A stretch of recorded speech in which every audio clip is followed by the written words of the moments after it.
Oh, yeah. Yeah, I think that one of the questions that I was asked was, what would you like to do editorially? And I said, well, I think the show is a little stodgy. And I think one of the reasons for it was that they really love the whole stage aspect of Seinfeld and really having the big wide shots and all of that.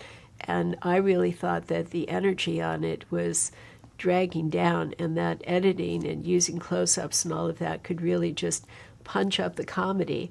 And I actually think that really good comedy is very musical, and that a reason why sometimes comedy works or a joke works is because of the rhythm of it.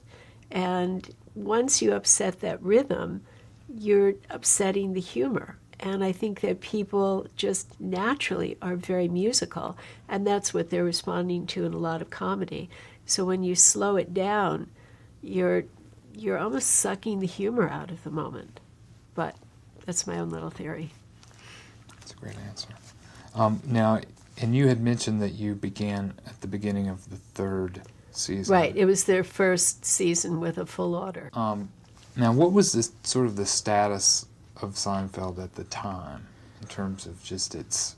It was just a show that NBC had on, and from talking to Warren Littlefield, who had been at the head of NBC at that time, I worked on a pilot with him years later, and he said at that time the only way they got to make the pilot of Seinfeld was they took money out of a budget for a Bob Hope special.